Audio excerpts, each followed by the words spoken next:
going on, Jeromes? Beautiful Wednesday. It's time for some Hump Day Q&A. Thank you very much for everyone who submitted questions. So intermittently, we'll put on the community tab a call out for questions, and thanks for everyone who punted in. First up, Tyler Meadows. I wonder if he's related to Tim Meadows. That'd be awesome. Hey, ladies, man. Let's talk numbers. When would we see a number change for Ivan Pace Jr., Agent 0? Do you think we see JJ go to number 2 now that Madison is gone? Should quarterback the future TBD wear number 1 with Greg the Leg joining the Greasy Grimy Green Bay Packers? So, Numerology podcast coming soon. So, not gonna lie, I'm a bit of a numbers nerd, especially when like free agents come in, and especially a draft class is like, well, I mean, this guy wore this number in high school and college, and now blah, blah, blah, blah. But with Pace, so Pace wore number 0 in Cincinnati, and he was fantastic. And yes, Davenport came in and swooped in and took number 0 last year. But with the relaxed number rules, I mean, it's got to be in there. Now, generally when an established player on a team, so a player's not changing teams or whatever, but established player wants to change his number, they either have to buy out the inventory of the jerseys that have already been printed for them, or give a year's notice, I believe. So with Pace, I mean, there probably wasn't too many Ivan Pace Jr. jerseys printed. Now, there are some out there, but I assume that those were customized, right? So in terms of doing like a run that you would see at like Foot Locker, I don't think that would be it. So a change number 0 would be pretty easy. Now with Jefferson, so JJ has talked about, so when they did the number change initially a couple years ago, JJ said that he was going to stick with number 18, and he gave his reasoning because number 18 is a very important number at LSU. Usually goes to the team leader on defense. 18 and 7 important for the LSU Tigers, and I don't really see him go number 2, mainly because I obviously there's a bajillion Justin Jefferson jerseys out there, so that would be a lot of cash for JJ. Or if he had given a year's notice heads up, I feel like we would have heard about that. Also, what's funny, so after Jefferson got drafted here, there was a ton of Justin Jefferson number 2 jerseys that were printed up and went to like TJ Maxx, except it's so stupid. Like TJ Maxx, usually it's like $20 for a jersey at TJ Maxx because there's usually something wrong with them. But I mean, they're charging $60. Nah. But with number 1, yeah, I feel like Greg the Leg gone, Drake May taking number 1. So May were number 10 in college. Obviously, number 10 is retired here with Fran Tarkenton, but that would look pretty good. That looked pretty damn good. Next up, number 2, Nick Costa. With all the latest smoke screens going on and more reports of teams ranking McCarthy higher on the list, it really has me thinking, who really is the Vikings guy? Is it just whoever falls to us depending on when we trade up, or is there actually one our guy that we plan on trading the farm for? Either way, an exciting time. Can't wait. So obviously, once all the dust settles, whoever the Vikings end up with at quarterback, they're going to be like, that was our guy. Whether they trade up for Drake May, trade up for Daniels, trade up for McCarthy, stick and pick and get Penix. If they take Bo Nix, if they take Rattler, if they take Pratt, if they take Travis, if they take Hartman, if they take Milton, if they take Kedon Slovis, whoever they end up with, they'll be like, that's our guy from day one. But in my heart of hearts, I actually think that the Vikings are relatively even on May, Daniels, and McCarthy. And there's connections with all of them, and I feel like there's plus and minuses with all of them. It's more of a risk tolerance thing. And also, I think the Vikings could also be in on Penix if they don't want to mortgage the future and give up that future first rounder, right? So, I mean, there's smoke screens all over the place. Some are probably legit. Like, I think that the Broncos' love for J.J. McCarthy is legit. I think that frankly, Antonio Pierce of the Raiders, like him talking up J.J. McCarthy might just be a smokescreen to get the Broncos to trade up, which would be hilarious. But I think the Giants' interest in a quarterback is tangible. So I think that there's obviously a lot of things going on and a lot of games being played. But I feel like as long as you're not like a dog chasing cars and just squirrel, and just take everything with a massive grain of salt and believe half of what you see and none of what you hear, it can be a very entertaining time of year.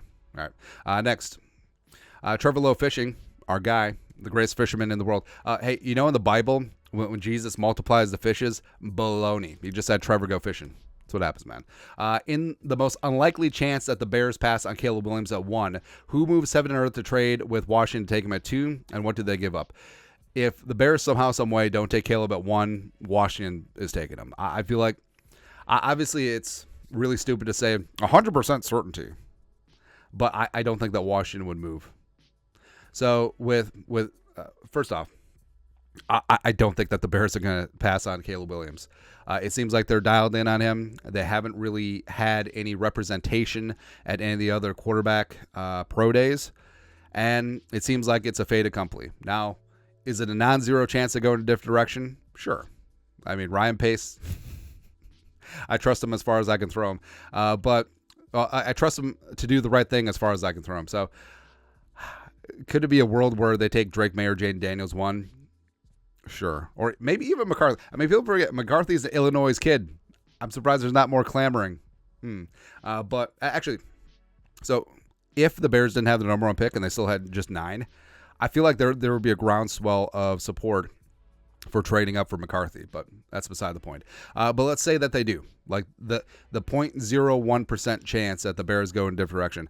I don't think that you're getting that number 2 pick away from Washington with a crowbar, right? So Caleb Williams from the DMV area. They also hired Cliff Kingsbury, who was his quarterback coach at USC. So I think that it would be a done deal.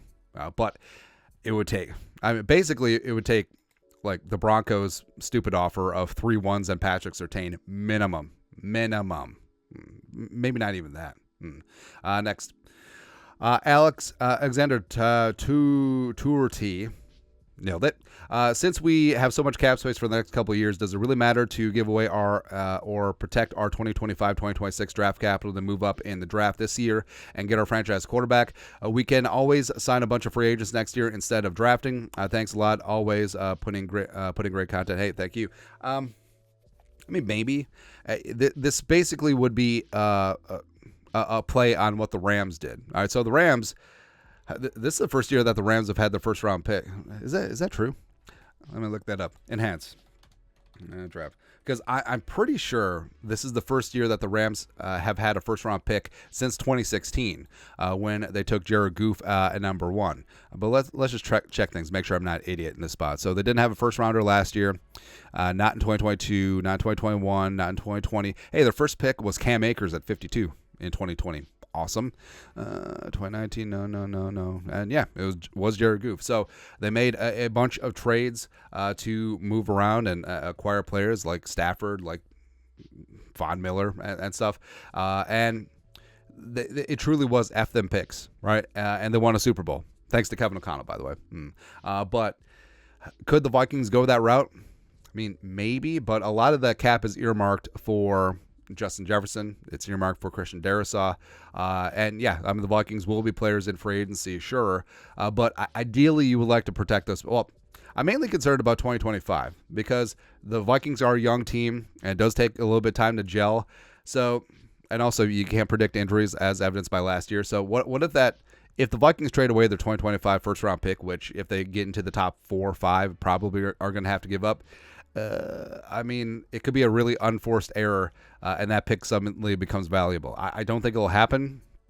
I think the Vikings will get the over 6.5 wins, but it would suck to pull the Panthers. It would. But, yeah, I get the notion of, hey, you got all this cap space. You can build and grow and show this team, especially around a young quarterback. And I don't know. Lastly, speaking of the Panthers, Justin Miller, if the Panthers still had the number 1 pick this year as well as Bryce Young, what do they do with the pick? Trade down, and if so, who comes up? So I feel like they wouldn't have Bryce Young absent a trade up, right? So they were sitting at number 9 overall last year. I mean, maybe Bryce Young falls. I don't know. Like either way, it shake things up.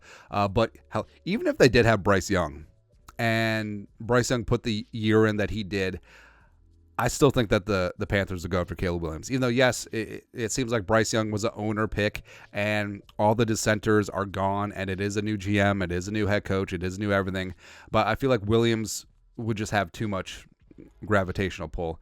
It's sort of like when the Cardinals took Josh Rosen at number 10, and then the next year they landed in the number 1 overall pick, and they're like, oh, no, we love you, Josh. Josh deuces. And then they took Kyler. Yeah, but I don't think things would change too much. So I think Caleb Williams still go 1. I think Mayor Daniels goes 2 or 3. So there you go. And the Vikings, will the Vikings somehow, some way end up with Bryce Young? I don't know, man. Like, I want to believe in Bryce Young, except the durability, not so much the height, right? Because it's not like there's 5'10" dudes along the line in the SEC when he played at Alabama, but the durability is what concerns me, right? All right. Anyways, that's it. That is Q&A for this beautiful Wednesday. You guys are the best. You know what to do. Skull production value.